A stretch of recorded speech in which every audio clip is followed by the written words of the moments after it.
This is The Achievers, where we find and elevate the stories of brilliant people. My name is Dex Hammond, and I'm going to be your host today. Today's achiever is Rob Johnson of think tank AMC. Rob, welcome to the show. Thank you for having me. Appreciate it. I was researching your company when we chose you and learning a lot about AMC. Some of our audience won't know what that means. Will you give us a quick background?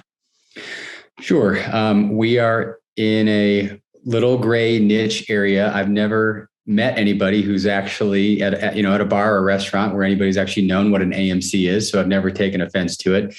But when you go and buy a house, refinance a house, make some type of purchase where your home needs to be appraised, we are one of the mechanisms that goes out there and effectively gets your home appraised. And so we have a large network of appraisers, which I'm sure we'll talk a little bit about, where we help banks and lenders actually get the appraisal done.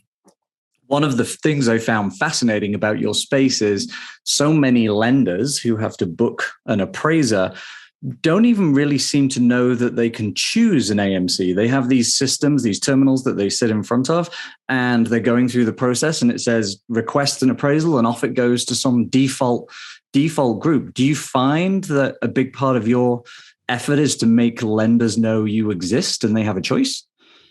Sure. That comes up often. A lot of folks, it's one of those situations where if it ain't broke, why fix it type of scenario, or maybe they've just worked with the same company for so long, they don't know if the grass is greener on the other side, or last to your point, they they just don't know they even have a choice and they can choose an AMC. A lot of them think that decision has been taken away from them and they have to do a certain thing.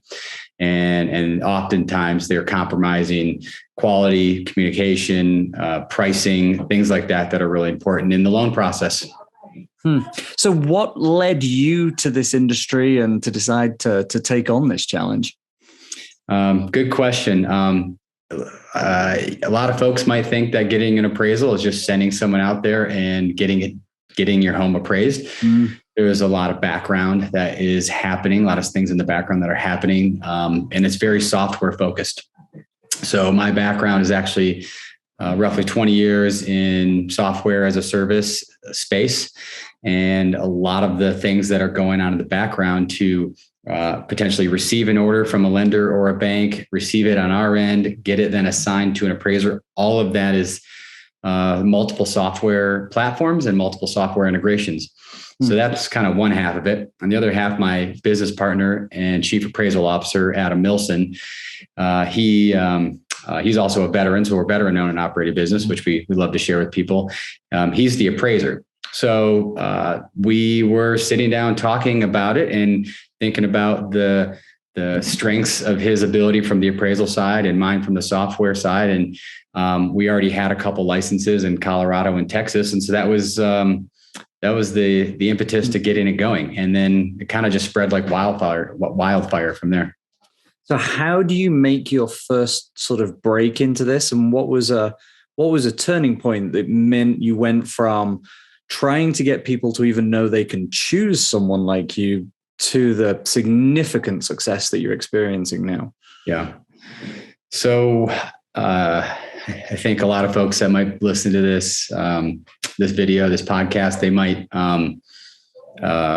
this might resonate with them. But with a lot of hard work also comes a little bit of luck, and we definitely had a little bit of luck on our side. So once we got licensed in Colorado and Texas, we were really fortunate to land one pretty significant client right off the bat, and then a couple other smaller ones in Texas. But every appraisal in our business really counts towards revenue and our bottom line. So we were able to be profitable right out of the get-go, which was kind of how we were able to kind of keep going from the beginning there. And then I apologize, Dax. The second half of your question was... And then what was that moment that really took you from sort of being small up to that? But it sounds like that relatively significant client you landed in Colorado was really that turning point.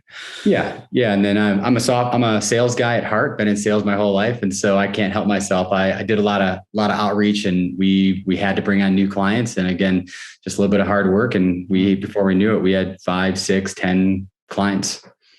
I was connected to a few of your customers and talked to them, and they sing your praises. And it seems like this is an industry where, because people didn't realize they had a choice and they were just default pressing a button and things were happening, that it was never really an industry that had much human one-to-one contact. Is that the case? Is that part of how you've been able to have the success you're having? Communication is definitely a big part of our success. If you want to call it our secret sauce, is we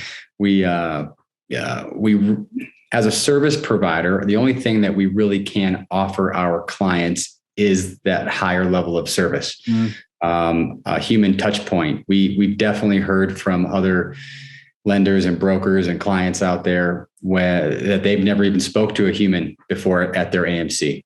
Some of them are just so large and bloated, they pick up the phone and it's like calling into a credit card company. You're on hold for a long time. You get passed around to 2 or 3 people and you never quite get the answer that you're looking for.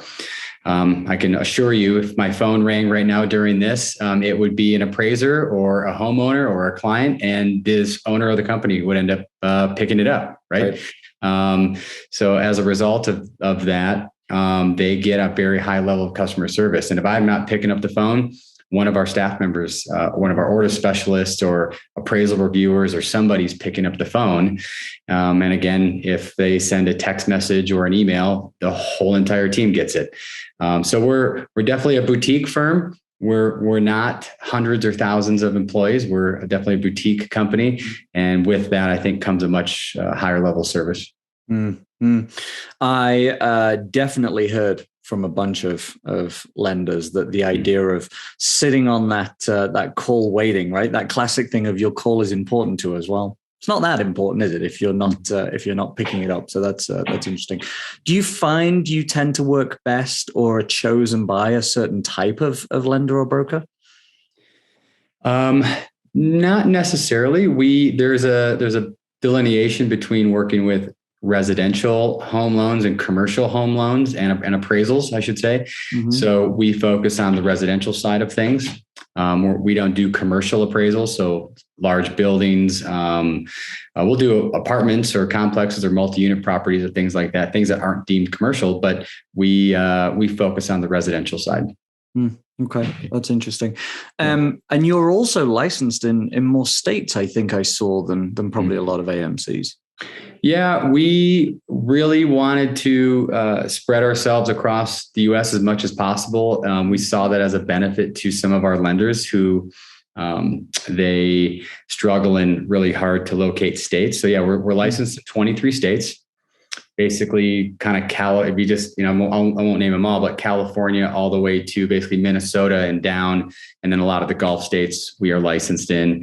And again, being a boutique firm here, we kind of specialize in the hard to place appraisals.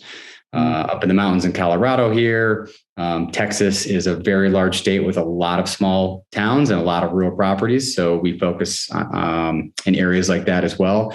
It's kind of become a specialty of ours. I don't want to say that's all we want to work on because those are the hardest ones to do. So we do appreciate appraisals in more metropolitan areas as well, where the population density is higher. Yeah, I can understand that.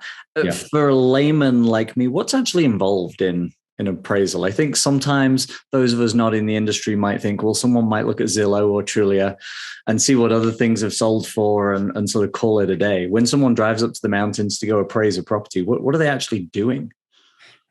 Great question. So we definitely get a lot of the Zillow type of feedback, or we think our property should be this much and it's not. And so we can't please everybody with that.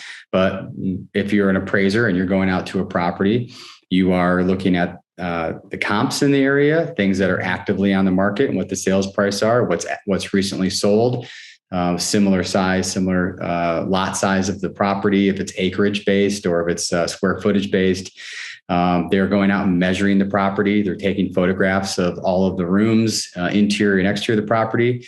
And one thing that I actually didn't know getting into the industry is they're actually doing quasi a home inspection. So they're not a home inspector where they're wiggling all the doorknobs and they're letting you know that, hey, you should, tighten up the windows and replace certain things.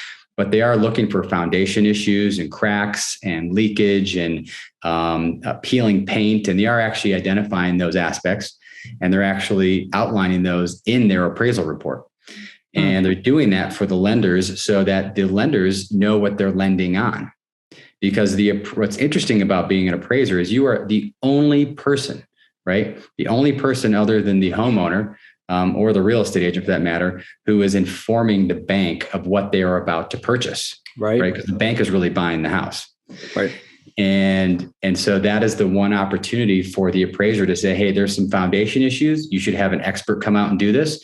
Hey, it looks like that roof is old. You should have the roof inspected or replaced. And they actually do make some pretty fundamental recommendations, heating, air conditioning, foundation, things like that. So they can be very influential in your loan process. If someone's a cash buyer, do you find they tend to get an appraisal, or is it really only the lender or broker that tends to be doing the appraisal? Even in those scenarios, a lot of that has to do with the, if it's a cash offer, you might get an appraisal, but the appraisal might not mean much because it's a cash offer, right? You don't have a bank involved in that particular case. You're just paying off the loan from the bank on the previous person who purchased it. But yeah, there's things called property inspection waivers. Mm-hmm. So you can get a waiver on the property depending on your personal income, the loan to value ratio there as well, what you're putting down on it. Some things like that go into consideration if you even need an appraisal or what kind of appraisal is going to take place. Bit of a side note, but I'm curious, in the home buying process, we're definitely seeing a trend where a lot of home buyers are offering to waive the home inspection. Mm-hmm. And there's movement in the industry to try and put some laws and rules in place, right? Because for most people, it's the largest purchase they'll ever make in their lives. And the idea of waiving the inspection report is terrifying, I think, for a lot of people, but it's the buying situation they're in. Are you seeing any significant change in your part of the buying industry, either sort of post-COVID consequences or just general home buying trends that are impacting the appraisal world? There are some interesting new products, they're called products in our world, the type of appraisal that's being offered. One thing because of COVID that has been released, I think it's, get my dates right, I think it was as of April 1st, Fannie Mae and Freddie Mac, they approved a new product it's actually called a desktop appraisal, otherwise known as a hybrid appraisal. It's not called this, but I think for anyone who listens to this, another way to think of it is a digital appraisal. And I think they have value, and I'll explain really quickly what it is. They have value in some circumstances. So here's the scenario. In the appraisal industry, I can't back these numbers up, but I have read them. So I apologize if I get a percentage off, but there's it's something to the degree of 60 to 70% of all appraisers across the United States are over the age of 55, if not even older than that, maybe over the age of 65. The point is, percentages aside, majority of appraisers in the industry are headed into retirement. On top of that, it is very difficult to become an appraiser. You actually need to find an appraiser, allow you to be an apprentice. You need to get your hours and get state licensed and so on and so forth. There's quite a lot that goes into becoming an appraiser. Okay.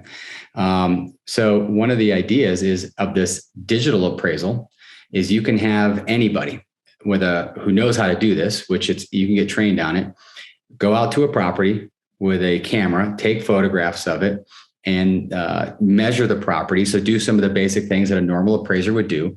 They then send those assets to me. Okay. And then I then give them to, or the company, and we then give them to the appraiser. That way the appraiser never had to leave their home, their office, and they can sit there and basically receive all this information about these orders that they're receiving.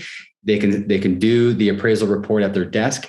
And the idea behind that is appraisers are so busy that they can decrease the cost of an appraisal and they can speed up how fast an appraisal can get done. So that's why it's called a desktop appraisal, meaning you're sitting at your desk. Right. Real quickly, there's some pros and cons. If you're in a metropolitan area like downtown Denver, there are tons of appraisers available, and it's probably just easier and better to get a standard old-fashioned appraisal done on a property because you're going to get it done in roughly the same time and price. Huh. The particular area where this might work really well is if you're in a remote location, like the mountains or just the middle of the country, and there's only one home every square mile, something like that. If you do a desktop appraisal, you can have a local real estate agent or a local photographer or somebody who is looking to make a quick $100, go out there, take the photographs. And there are people who actually go out there and do this all the time. They just photograph homes all day and then they send the assets to us. That's a really good scenario to really decrease the cost, because those appraisals might cost $2,000 to get done and they might take a month. Wow. Whereas now we can say, hey, it can be done for $1,000 and we can have it back in 7 to 10 days. That's really so that's going back to your question, what's changed in the industry and some new things. That's a new thing. It hasn't really taken hold yet. And we're signed up. We're ready for that. We have a national partner on the desktop side that we've partnered with. So if there was ever a need for a lender or a broker to get something done in a complicated area, that's a good option for folks to do.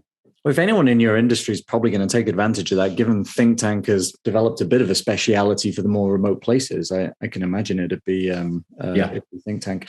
So just to loop back to our sort of very first topic here, given a lot of people will be lenders and brokers watching this episode, now they know they have a choice. Now they understand a little bit about why they should come talk to someone like you, the customer service, the safety, the licensed in so many states.